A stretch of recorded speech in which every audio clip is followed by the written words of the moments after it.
진짜 재벌은 그렇게 공부를 열심히 시키지 않아요. 그렇게 공부를 열심히 시킬 이유가 없지. 왜? 상속을 통해서 자기의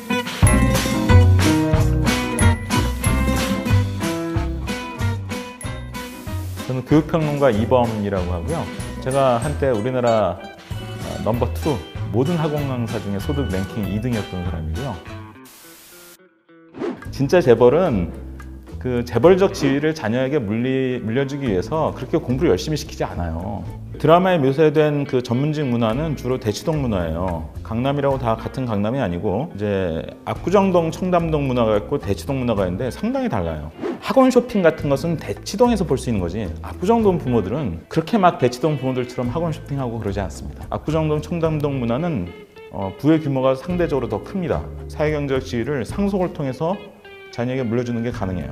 그래서 그분들도 물론 애가 공부 잘하면 굉장히 좋아하고 자랑스러워 하긴 하는데 꼭 공부를 그렇게 잘하지 않아도 돼요. 근데 대치동은 이제 당대에 성공한 사람들이 많아요. 대대로 부자는 드물고, 그러니까 부의 규모가 좀 제한적이에요. 그래서 상속을 통해서 자기의 사회경제적 지위를 물려주기가 좀 어려워요. 그러니까 자기의 성공 도식, 즉 공부를 통해서 성공했다는 것을 자녀에게 이제 반복을 시키는 거고, 코드는 실제로 있고요. 한 달에 걸러 어떻게 알게 된 분은 한 달에 700만 원을 받아요. 그래서 풀 서비스를 해주는 거예요. 그 애 개인에 대해서. 엄마가 메이저 역할하던 시대에서 최상층에서는 이제 코드를 쓰는 시대로 전환이 시작된 거예요. 대치동 현상은 대치동만의 현상이 아니에요. 전국적 현상이에요. 특히 2000년대 초부터 어떤 현상이 시작되냐면 이른바 대전족이라는 현상이 시작되는데, 이게 이제 대치동 전세족이죠. 강남이 이제 집도 비싸고 그나마 이제 전세는 한번 도전해 볼 만하다. 그래서 이제 전세로 들어오는 거죠. 97년 IMF 외환위기 이후에 고용 불안이라는 게 굉장히 심각한 문제로 대두됐다는 거예요. 실제로 이제 지표가 있는데, 예를 들면 비정규직으로 1년 근무하면 그 안에 정규직으로 몇 % 전환되나?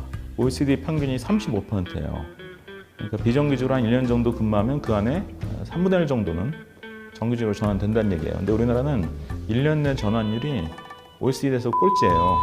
11%야.